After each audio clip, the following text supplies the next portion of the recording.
L'huile est définie comme la foi. Elles sont restées enlevées. Alléluia. Mais les 5 folles, elles ont attendu comme elles n'ont pas vu. Elles se sont endormies.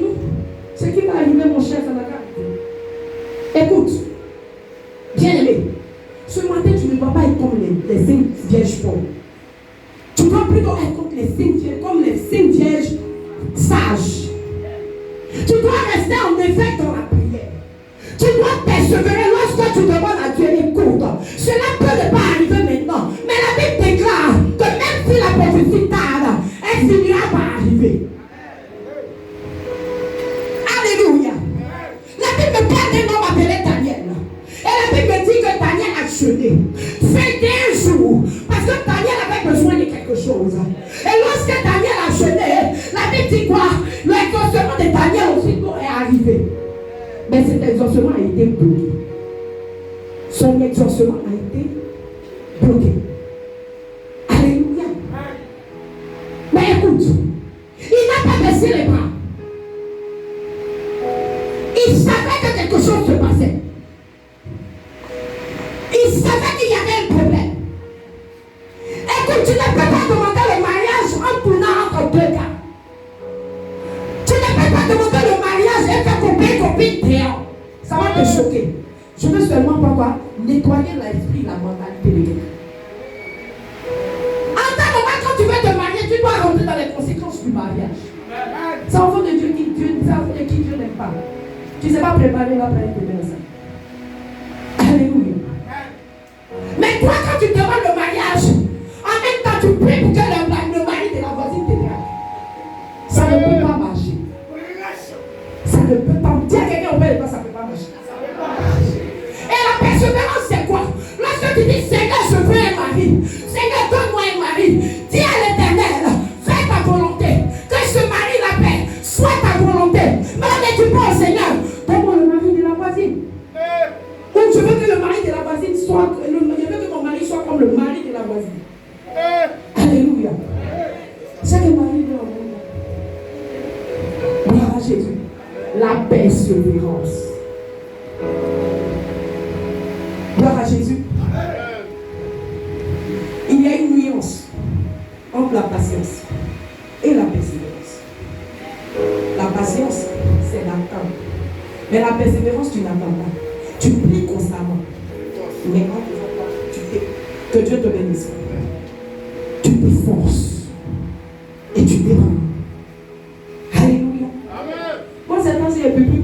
C'est bon, a fait l'argent. Pas depuis, il demande l'argent, Dieu me donne bon. Je dis, Seigneur, la volonté pour laquelle tu m'as appelé, il faut me lever. Oui, maintenant je prie pour qu'il me montre des choses. Je prie pour que j'ai la sagesse de sa parole. Je prie pour que Dieu me donne des messages. C'est pour ça que je prie maintenant. Je suis fatiguée, ma soeur, il demande l'argent, il ne donne pas. Je demande, il ne donne pas. Alléluia.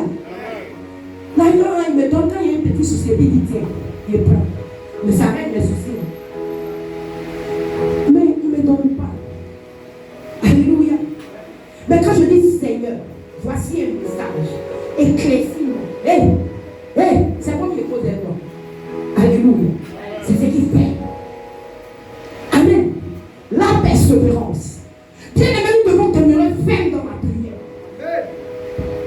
Arrête de demander le bien matériel. La Bible déclare que nous devons rechercher premièrement le royaume des cieux.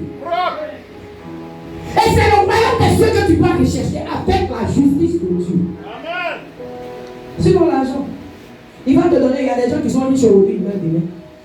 Mais où ira ton âme? Puisque tu n'as pas connu le Seigneur, tu n'as pas accepté. Maman, que Dieu te bénisse. Bonne arrivée. Elle est trop belle, ma fille. Alléluia.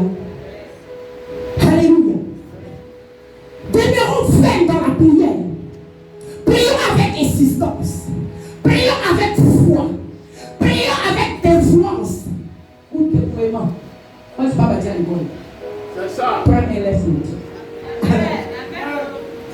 Bien-aimé, écoute, les 10 sages, elles sont entrées dans le royaume. Elles sont entrées dans la salle des noces, pardon. Et elles ont vu la gloire. elles ont vu des choses. Alléluia. Tandis que les cinq pièges forts, elles n'ont pas pu entrer. Mais quand elles vont l'acheter pour venir là, à Bana, c'est fini. On ne les a pas laissés entrer. Écoute, quand tu pries, mais tu n'ajoutes pas la foi à ce que tu fais, tout ce que tu fais va foirer. Quand tu pries et que tu ne pries pas constamment, tout ce que tu fais, zéro. Tu peux passer au moins 5 heures de temps. D'autres même, ils peuvent commencer le matin jusqu'à le soir sur le portable, ça ne chauffe pas. Mais 30 minutes de prière, non. Amen. Amen. Non. C'est quoi qui a fait qu'elle va prier? Tu lui as donné combien de prières? Oh, c'est pas bon. Tu dois t'habituer à la prière. Tu sais quoi? La prière, c'est une connexion entre toi et Dieu. Lorsque tu es en train de prier, tu es en train d'éviter le Saint-Esprit. Tu évites le Saint-Esprit dans ta marche, dans ta vie. Tu lui parles.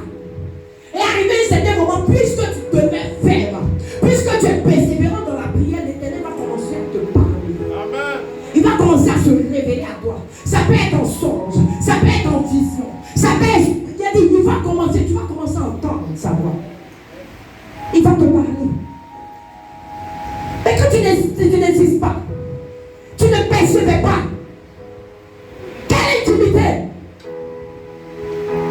Moi, il te confirme que quand il ne prie pas, le jour qu'il demande, c'est comme à 800. Excuse-moi, je te dis ça.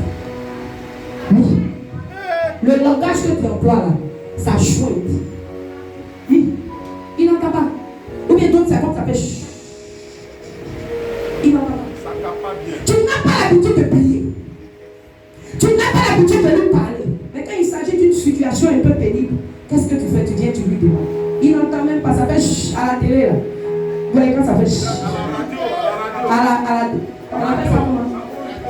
Hors de Dieu. Ça capte pas bien. Ah, ça capte pas bien. Ça fait chut. Mais il n'entend pas. Oui, parce que moi ici allé dans l'église là même là, ils m'ont dit il y a me marier. Comme je me suis marié, je ne suis pas marié, mon cher moi il m'en fait. C'est quelle prophétie l'on n'a pas entendu? Oui, les prophéties ne sont pas des mensonges. Les prophéties, c'est ce que Dieu a prévu pour toi. C'est ce qu'il révèle à ses serviteurs. Mais lorsque Dieu révèle cela à ses serviteurs, toi tu dois entrer dans la condition de la prophétie. Parce que si tu ne rentres pas dans la condition de la prophétie, tu vas rater la prophétie. Alléluia.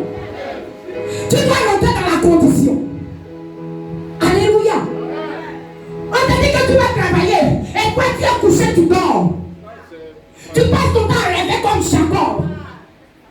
Pourtant, on t'a parlé de travail. Mais même toi, prends sort, va au plateau. Va dire bonjour. Ah, bonjour monsieur. Comment vous allez? Très bien. Est-ce que ça va? Mais vous êtes vraiment bien habillé. Ah, merci. Ah, vraiment. Bon, excuse-moi, mais je te dis qu'on a besoin de quelqu'un vraiment pour pouvoir faire les courses dans telle société. C'est comme ça que ton acquiert la bénédiction. Mais toi, tu es couché. Alléluia. La bénédiction ne peut pas venir avec toi, à toi comme ça. Tu veux voyager, mais tu n'as pas de passeport. C'est le pasteur qui a payé pour toi. Quand tu persévères, insiste dans ce que tu fais. Quand tu persévères, demeure ferme dans ce que tu fais. Quand tu persévères, marche selon ce que tu veux. Amen. On ne se lève pas comme ça pour dire non que je persévère. Il est persévère, faire commerce. Mais tout ce qui passe, c'est elle qui paye pour manger. Elle ne sait pas qu'elle doit gagner 5 francs, ça va coller pour faire 1000 francs, elle va commencer commerce. Bon, si c'est que oui, ça j'adore, surtout la couleur bleue. Il faut me donner. Alléluia. Pourtant, elle veut faire commerce. Chi, madame Etienne, ils ont parlé d'un pagne, on appelle ça que tu connais. Actuellement là, il me faut ça, il me faut ça, il me faut ça. Elle a oublié qu'elle doit faire commerce. Amen. Amen. Demeure ferme.